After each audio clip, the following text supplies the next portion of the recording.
The paper of the day is Fast Database Restarts at Facebook. It's a 2014 paper.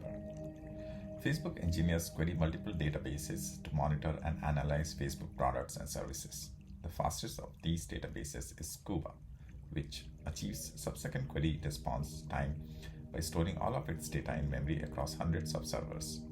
They are continually improving the code for Scuba and would like to push new software releases at least once a week. However, restarting a Scuba machine clears its memory, recovering all of its data from disk. About 120 GB per machine takes around 2.5 to 3 hours to read and format the data per machine. Even 10 minutes is a long downtime for the critical applications that rely on Scuba, such as detecting user-facing errors. Restarting only 2% of the servers at a time mitigates the amount of unavailable data, but prolongs the restart duration to about 12 hours, during which users can only see partial query results, and one engineer needs to monitor the servers carefully. This paper presents a faster, less engineer-intensive solution to enable frequent software upgrades. In this paper, authors show that using shared memory provides a simple, effective, fast solution to upgrading servers. Key observation is to decouple the memory lifetime from the process lifetime. When a server is shut down for a planned upgrade, the memory state is valid. Therefore, they can use shared memory to preserve memory state from the old server process to the new process.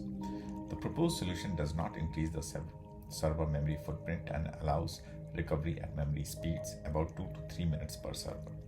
This solution maximizes uptime and availability, which has led to much faster and more frequent rollouts of new features and improvements.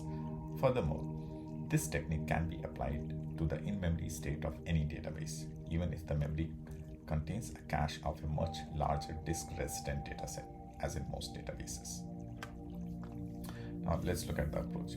Authors were inspired by two other big distributed systems at Facebook that use shared memory to keep data alive across software upgrades. The first is Tayo and the second is Memcache. In their solution, they made two key design decisions. First, Scuba copies data from heap memory to shared memory at shutdown time and copies it back to the heap at startup. During the copy, data structures are translated from the heap format to a shared memory format. Now let's look at the contributions of the paper. There are two key contributions. First, Scuba's new upgrade path is about 2 to 3 minutes per server, rather than 2 to 3 hours. The entire cluster upgrade time is now under an hour, rather than lasting 12 hours. This path maximizes uptime and availability for Scuba users and minimizes monitoring time of the upgrade for their engineers. Second, they are now able to deploy new features and improvements much more frequently. They believe this restart technique can be applied to the in-memory state of any database, even if the memory contains a cache of a much larger disk-resident dataset, as in most databases. Now let's give this paper a PS score. Overall, it's a nice read, so it gets 9 out of 10 on readability. With 9 pages long, it scores 9 out of 10 on length.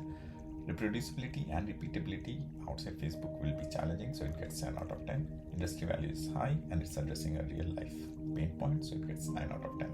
Learning meter is decent, so it gets 9 out of 10. Overall PS score is 9 out of 10.